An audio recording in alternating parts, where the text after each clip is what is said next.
At 3:42 a.m., I heard the sound of my own voice coming from the hallway outside my bedroom. The problem was, I was lying in bed, paralyzed with sleep or fear, and my mouth wasn't moving. It wasn't a recording. It wasn't a playback from a phone. It was the specific, wet sound of a human throat clearing itself, followed by my own distinct, tired-sounding hello, drifting through the gap at the bottom of the door. My heart didn't just race. It felt like it had physically dropped into my stomach. I was alone in that house. I had been alone for 3 months. And yet, something just outside my door was practicing being me. I'm a freelance data analyst. It's the kind of job that allows you to live anywhere, provided there's a stable internet connection and enough coffee to keep you conscious through the graveyard shifts I prefer.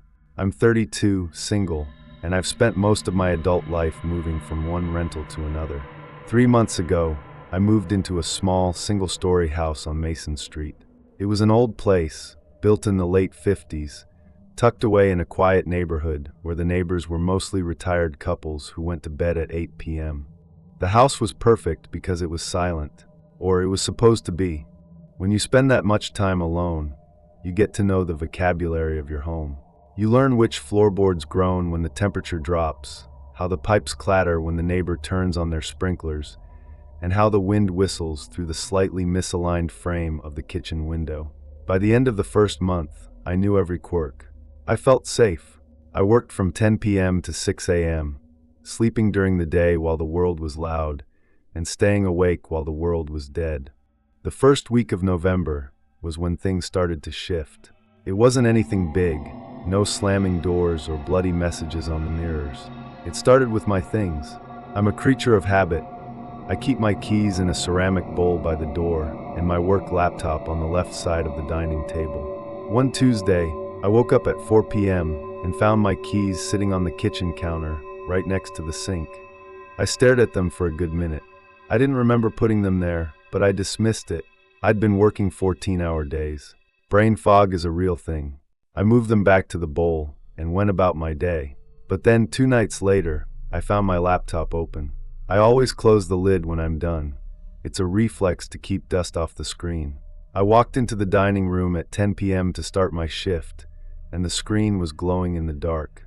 The cursor was hovering over a folder of personal photos I hadn't opened in months. I felt a slight chill, but again I rationalized it. Maybe I'd forgotten to shut it down. Maybe the hinge was getting loose, and it had popped open. I sat down, closed the photo folder, and started my work. But as the night went on, I couldn't shake the feeling that someone had been looking at my life while I slept. It was the sounds that really got to me. About 2 weeks ago, I was sitting in the kitchen around 2 a.m., eating a bowl of cereal. The house was still. Then, I heard a floorboard creak in the living room. It was that specific, high-pitched snap of the board right in front of the TV. I froze, spoon halfway to my mouth. I waited. Nothing. I got up, checked the front door locked, checked the windows latched. I sat back down, and 5 minutes later, I heard it again. Snap. Then another one. Snap. Snap. It sounded like someone was pacing.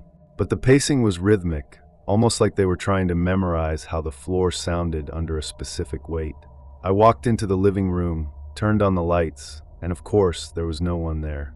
I stood there for a long time, looking at the empty space. I felt like a fool, a grown man scared of a house settling. The next night, I was in the bathroom brushing my teeth. I have this habit. I hum when I brush. It's a mindless thing, usually just some 80s pop song stuck in my head. I finished, spat into the sink, and rinsed my mouth. Just as I reached for the towel, I heard a faint, muffled humming coming from the other side of the bathroom wall. It was the same melody. I stopped breathing. The humming lasted for maybe 3 seconds, then cut off abruptly. It didn't sound like a radio. It sounded like it was coming from inside the wall, or maybe the crawl space above the ceiling. It was thin, reedy, and slightly off-key, exactly the way I hum. I didn't sleep that day. I sat in my living room with all the lights on, a kitchen knife on the coffee table, watching the shadows stretch across the floor as the sun moved. I told myself I was losing it. Isolation does things to the mind. Sensory deprivation, sleep deprivation. It creates ghosts where there are only shadows. I told myself I'd call a friend later, maybe go stay at a hotel for a few days. But I stayed. I had a deadline. I needed the money. And deep down, I didn't want to admit I was scared of my own shadow. That brings me back to 3:42 a.m. I had finally fallen into a shallow, fitful sleep on the sofa instead of my bedroom. I felt more exposed in the bedroom, which didn't make sense, but fear isn't logical. I woke up to the sound of the front door opening. Click, creak, thud. I sat bolt upright. The living room was bathed in the blue light of my computer monitor. I looked at the front door. It was closed, bolted, chain on. I looked at my keys in the bowl. They were gone. Then from the hallway, the dark corridor that leads to the bedrooms, I heard it. At 2:13 a.m., someone knocked on my apartment door. A voice said. It was my voice, but it was wrong. It sounded like me, but the cadence was robotic, like someone reading words they didn't understand the meaning of. It was repeating the very words I had said to a friend on the phone just 2 days prior. The problem was, I live alone, and I hadn't ordered anything, the voice continued. I was shaking so hard the sofa was vibrating. I reached for my phone on the coffee table, but it wasn't there. I realized then that the keys I'd seen missing weren't the only things gone. My phone, my wallet, even my spare glasses were missing from the table. The voice in the hallway cleared its throat. Hello, it said. Then I heard footsteps. But they weren't the heavy, stumbling footsteps of an intruder. They were my footsteps. I have a slight limp in my right foot from a childhood injury, a subtle thud-scuff rhythm. The footsteps in the hallway had the thud-scuff. They were moving toward the living room. I scrambled back, pressing my spine against the cushions of the sofa. I didn't have a weapon. The knife from earlier was gone too. I watched the corner of the hallway, the place where the shadows were the deepest. A figure stepped out. In the dim blue light, I saw myself. It was wearing my gray hoodie. It was wearing my jeans. It had my messy, unwashed hair. But it wasn't me. It was standing too still. Human beings are always moving. We twitch, we breathe, our eyes blink. This thing was a statue. Its skin looked like it was made of something slightly too thick, like heavy wax or damp clay that had been molded into my shape. The worst part was the eyes. They weren't my eyes. They were dark, flat holes that didn't reflect the light from the monitor. It stood there looking at me, or looking in my direction. Then it lifted a hand, my hand, and pointed at the door. Time to go to work, it whispered.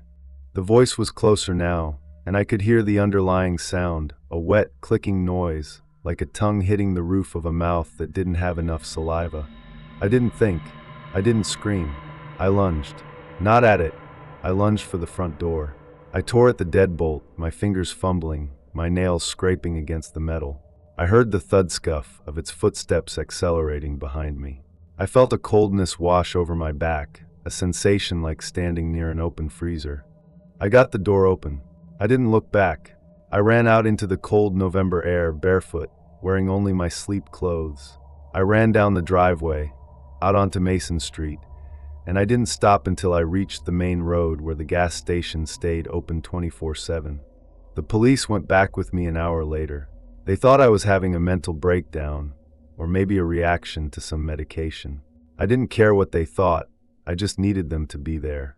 When we entered the house, it was empty. The front door was wide open, just as I'd left it. My laptop was still on the dining table, but the screen was black. My keys were back in the ceramic bowl. My phone was on the coffee table.